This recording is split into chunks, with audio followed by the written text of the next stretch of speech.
everyone. Welcome back to Kinder Coach, where we discuss all things science of reading and early literacy.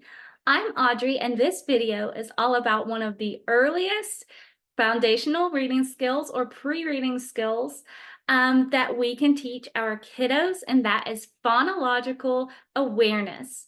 This is just the ability to recognize and manipulate or play around with spoken sounds in language. So we're not dealing with letters yet. We're just dealing with those sounds. So we're going to start with the sounds of words and sentences. And later on, in a separate video, we will talk about phonemic awareness, which is the very last most difficult part of phonological awareness, dealing with those individual letter sounds. But for now, we're going to deal with bigger chunks of sounds. If you are struggling with the difference between what phonological awareness, phonemic awareness, and phonics is, you can go back to my previous video and I talk all about that and explain the difference. So when we're talking about phonological awareness, it's important to know that it is different from phonics instruction. It plays a part in phonics instruction when you're ready for that. But as I said, we are not introducing letters yet. Now, as you continue to learn letters, you can do these activities, adding those letters in. But for now, we are just dealing with those spoken sounds. So why are we doing this, and why do our kiddos need this? This is going to build up to recognizing individual letter sounds and eventually phonics. Combining those letter sounds with the actual letter or the grapheme and being able to blend those sounds into words and pull those sounds apart, which is known as segmenting. And phonics is the basic foundational skill for getting those kiddos reading. This is extremely important. It is critical to their reading success. And phonological awareness is that first little building block, getting these kiddos ready to start reading. So the goal of phonological and phonemic awareness is not just to know these sounds. It is eventually to go into phonics and to be able to read. So these are not just some separate thing. You really need to know this just because there is a purpose behind it. We talked in another video about systematic instruction, which is instruction with a purposeful timeline, intentional instruction, building on these smaller skills and working on more complex skills as we go. So that's why I'm starting here. This is my systematic instruction for you to teach your kiddos. So eventually the goal is going to be for kiddos to understand the alphabetic principle, which is the idea that sounds are represented by one or more letters, and that is the whole principle behind reading. Okay, kids need to understand that these letters can have predictable relationships with one another so that they can look at those letters, know the possible sounds that they can make, and predict what that word might be and what those sounds are. So that's going to be later on. But for today, let's take a look at some activities that you can do with your kiddos or students to get them into phonological awareness.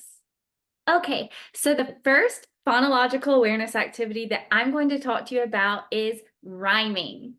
So as you know, rhyming words have endings that sound alike. For example, rat, cat, those are rhyming words.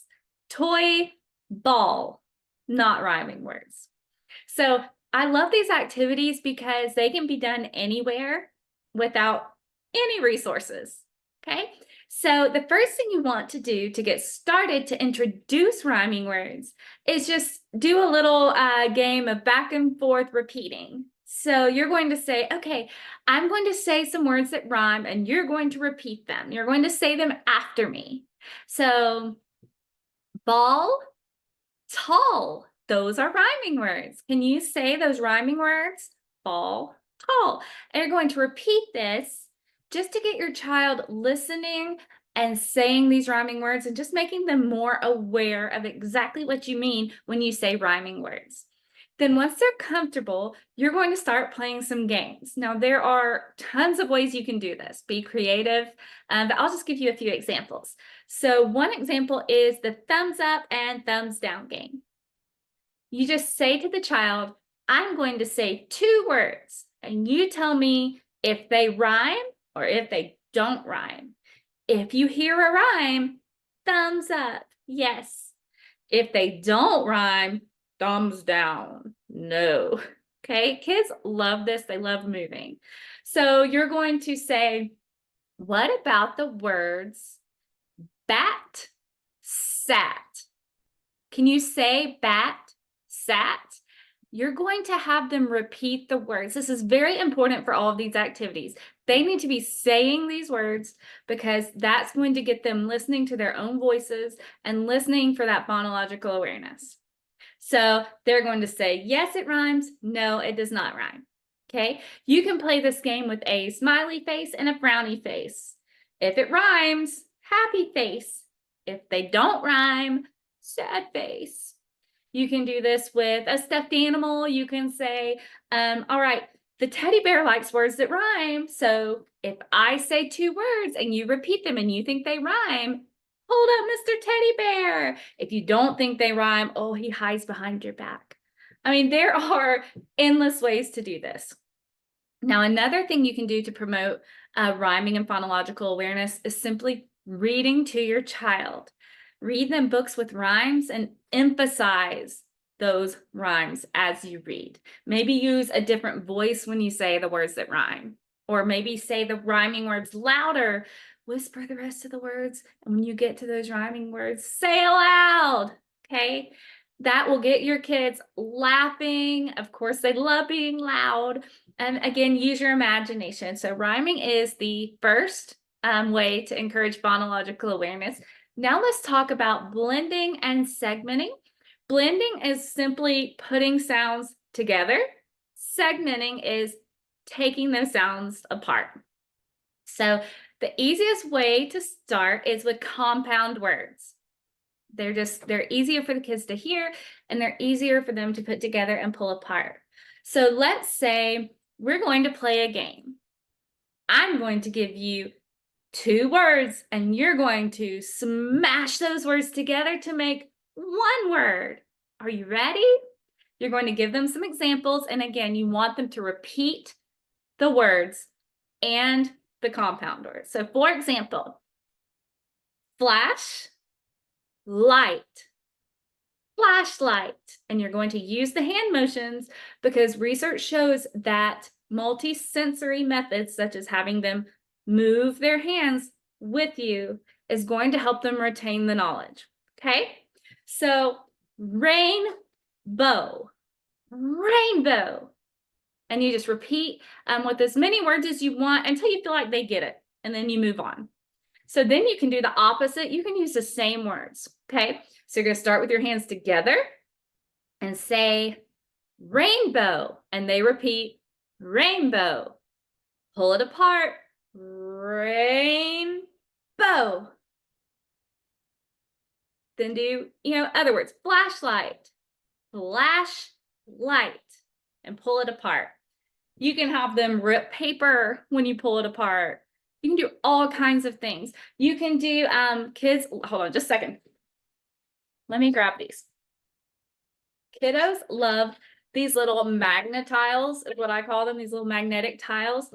So you can take these and you can say flash, light, flashlight. Woo, it's hard to do when I'm not looking. Or you can pull them apart.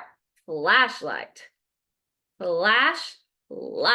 That might be backwards for you, but you get the point, okay? So moving on, so that is blending and segmenting compound words. Then you move on to syllables. So instead of saying rainbow, you're going to use something more like happy. Let's take this word and let's pull it into its parts. Happy, or blend. So happy, happy. So So you're going to move from bigger chunks, compound words, down to syllables. And I would just start with 2 syllables until they get the hang of it. I wouldn't throw 3 at them right away. That's going to confuse them. So once they have those skills down, remember, we're moving in a systematic way from the most simple to most complex. So now let's talk about onset rhyme. Onset is just the first part of the word before the vowel. Okay? The rhyme is starting with the vowel and everything that follows. So with a simple example, cat. The onset is the rhyme is at. At, cat. Okay? So the reason this helps is because it helps kiddos remember common chunks in words. So if you're dealing with at, at, at, then they're going to start to see that pattern, or hear in this case. We're not seeing it because we're not using letters. They're going to hear that some words have patterns, and that's going to make it easier later on when they start learning things like word families. Okay, so that is onset rhyme, and you're going to do this the same way that you did blending and segmenting compound words and syllables. You're going to say a word, we're going to listen. I'm going to say 2 parts of a word, and you're going to put it into the whole word. I'm going to say 2 separate sounds, and we're going to turn it into a word. So, at, cat. You're going to have them repeat the words. So let's say dog, just for simplicity's sake. You're going to say d, have them repeat, og, have them put it together, dog. So for all of this, you want to model it first, do it with them, and then have them try it on their own. Okay, you're going to guide them through this process. And you can use the magnet tiles again. You can say put it together, run. Okay, same way. Cookie sheets work great for things like this because they are naturally magnetic. They're super cheap. You can find them at the Dollar Tree. You can use 2 colors of magnets for this. You can say og, dog. Okay, anything you want, 2 different colors of index cards. Anything that they can put their hands on and manipulate is great for this, okay? Now, the opposite of onset rhyme is not as common. You don't hear about it as much, but it is called body coda, right? So what I mean by the opposite is the body of the word is the letters up through and including the vowel. The coda is all of the things after the vowel. Now, this is actually easier for kids to hear and easier for kids to learn and put together. And here's why. So let's take the word, I'm tired of cat. Let's use top, okay? Instead of using onset rhyme and saying up, top, we are going to include that vowel in the first part and then just add on the end. So we're going to say top, top.